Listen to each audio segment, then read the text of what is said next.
Friends, something very strange is happening in our immediate neighborhood in Sri Lanka. The Prime Minister of Pakistan, Imran Khan Niazi, is to visit the island nation between the 22nd of February and the 24th of February. And he was to address the Sri Lankan Parliament. Now something happened. Before I tell you what happened to Imran Khan's plans of addressing the Sri Lankan Parliament, let me give you a brief background. I'm sure you're aware that Sri Lanka fought a war against the LTT and has been accused of human rights violations. Now, there is a hearing which is going to take place on the 24th of February in the United Nations Human Rights Council in Geneva. And Pakistan, fortunately or unfortunately, has a vote. Now, what Pakistan has to do with human rights is something that absolutely beats me, but that is not the point. Now, Imran Khan was supposed to go to the island nation, and he will go there, and then he was supposed to address the parliament. Suddenly, what happened was that the Sri Lankans said, no, Imran Khan cannot address the Sri Lankan parliament. Now, there are various rumors floating around. Some say it is because of COVID restrictions, but that is not the real case. The point is that Imran Khan and every Pakistani premier, every Pakistani head of state for the past 72, 73 years, ever since its creation, has got this pressure from the Pakistani deep state to mention Kashmir, whether it's the United Nations or visit to any country whatsoever. Mention Kashmir. And the Sri Lankans, who have good relations with India, thought at the back of their minds that this could be detrimental in the relationship between India and Sri Lanka. Now, Sri Lanka is twice bitten by the Chinese. The airport created by the Chinese at a cost of billions of dollars in some godforsaken place in the middle of the jungles of Sri Lanka, where only one plane landed since 2014.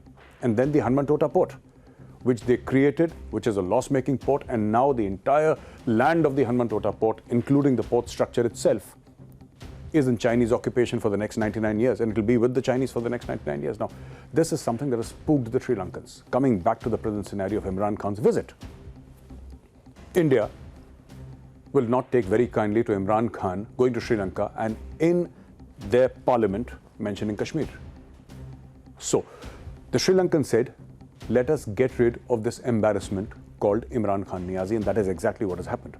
Now, being insulted and humiliated is not new to Imran Khan. He's been insulted by the UAE, he's been insulted by Saudi Arabia, the Europeans, the Americans, the Indians, of course, and now the Sri Lankans. There could be another factor at play here. And do not take this lightly. There could be another factor at play here. Imran Khan has an unbroken track record of going to every single country and asking for money. Yes, my friends, that's true. He will go to Sri Lanka and he will ask for money. There is no other intent of Imran Khan Niazi going to Sri Lanka or any other country for that matter. He has got this history of asking for loans. Now, Pakistan is in a very bad circular debt scenario. Their exports have almost crashed. The prices of oil, food grains, gas, fuel, everything is going through the roof. And the people are looking at bankruptcy. The entire nation of Pakistan is looking at bankruptcy. Imran Khan wanted to use this United Nations Human Rights Council card to leverage Pakistan's position, because Pakistan, as I told you, has a vote, wanted to leverage this position against Sri Lanka. Go there, go to the parliament and mention Kashmir. Mention the Kashmir issue, come back, tell his people that I've gone to this country and thumping on the podium, I have mentioned Kashmir and I've raised awareness about Kashmir on the international fora. This was Imran Khan's game plan. The other game plan was, I'm going to go to Sri Lanka and ask them for money, whatever little Sri Lanka can afford. Now, this is unlikely to happen. How it will impact relationships between Sri Lanka and Pakistan is yet to be seen. But one thing is certain, the world can heave a sigh of relief.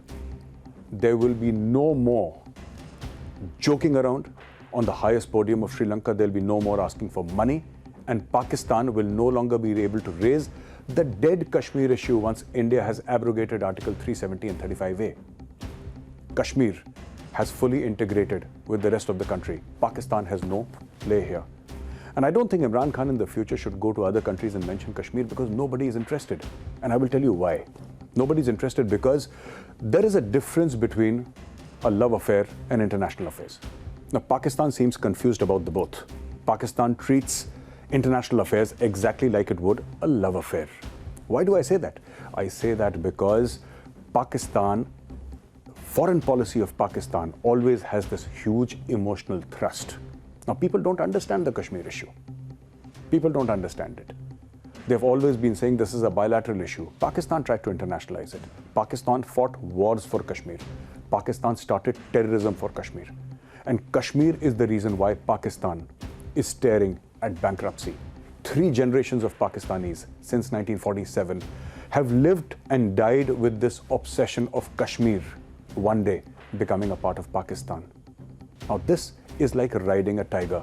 Imran Khan, Nawaz Sharif, Zardari, or any other prime minister in the past hasn't been able to get off this tiger. Friendship with India will come at a very, very steep price. The deep state of Pakistan, the so-called establishment, does not take kindly to friendly overtures with India. Now, Pakistan is sending its prime minister to Sri Lanka, and the world will wait with bated breath to see what comes out of this visit.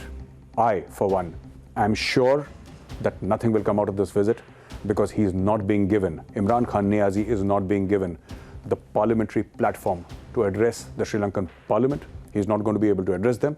And what he's going to do at best is ask for money, because Pakistan itself does not have money that it can invest in Sri Lanka. There is no mutual benefit or no mutual interest between the two nations.